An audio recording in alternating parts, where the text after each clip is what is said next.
Lecture de la Genèse, chapitre 3. Le serpent était le plus rusé de tous les animaux des champs que l'Éternel Dieu avait fait. Il dit à la femme, Dieu a-t-il réellement dit, vous ne mangerez pas de tous les arbres du jardin? La femme répondit au serpent, nous mangeons du fruit des arbres du jardin.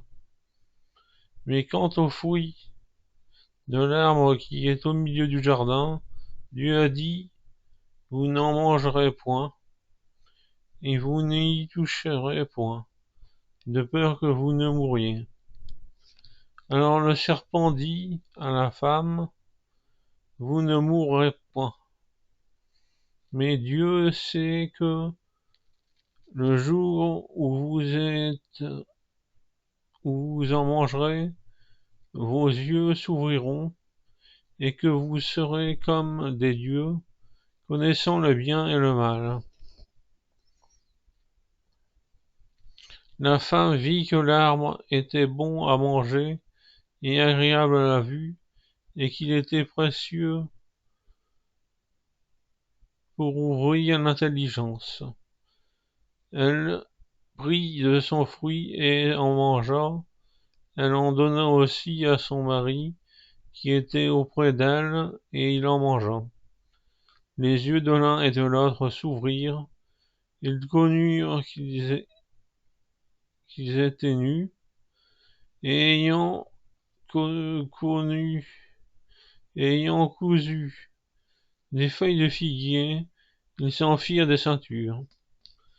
Alors ils entendirent la voix de l'Éternel Dieu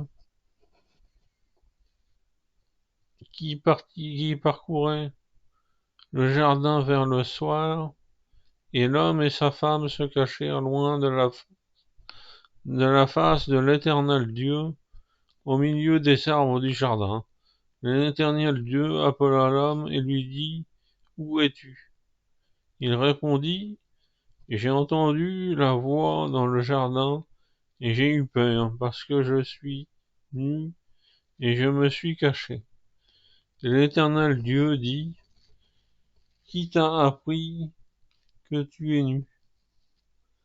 Est-ce que tu as mangé du l'arbre dont je t'avais défendu de manger?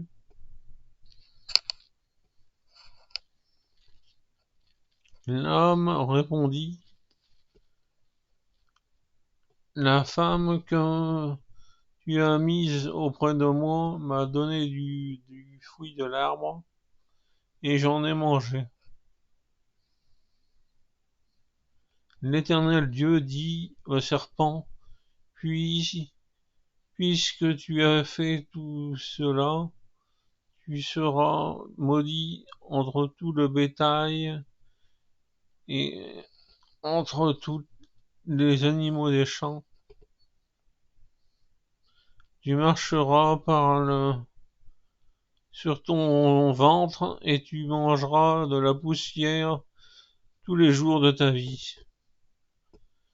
Je mettrai inimitié entre toi et la femme, entre la postérité et sa postérité. Celle-ci t'écrasera la tête et tu lui écraseras le talon. Il dit à la femme, j'augmenterai la souffrance de tes grossesses, tu enfanteras avec douleur et les désirs se porteront vers ton mari, mais il dominera sur toi. Il dit à l'homme, puisque tu as écouté la voix de la femme et que tu as mangé de l'arbre au sujet duquel je t'avais donné cet ordre, tu n'en mangeras point. Le sol sera maudit à cause de toi. C'est à force de peine que tu en tireras ta nourriture tous les jours de ta vie. Il te produira des épines et des ronces, et tu mangeras de l'herbe des champs. C'est la sueur de ton visage, c'est à la sueur de ton visage que tu mangeras du pain jusqu'à ce que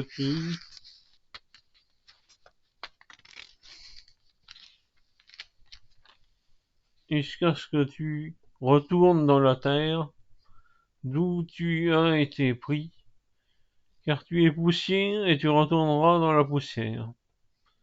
Adam donna à sa femme le nom d'Ève, car elle a été la mère de tous les vivants. L'Éternel Dieu fit à Adam et à sa femme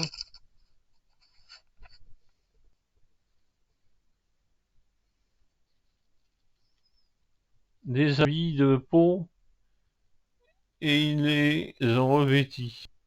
L'Éternel Dieu dit, voici, l'homme est devenu comme l'un de nous, pour la connaissance du bien et du mal. Empêchons, Empêchons-le maintenant d'avancer sa main de l'arbre de vie, d'en manger et de vivre éternellement. Et l'Éternel Dieu le chassa du jardin d'Éden, parce qu'il cultiva la terre d'où il avait pris. C'est ainsi que chassa Adam, et il mit à l'Éternel, à l'orient du jardin d'Éden, les chérubins qui agitent une épée flamboyante pour garder le chemin de l'arbre de vie. Fin du chapitre 3.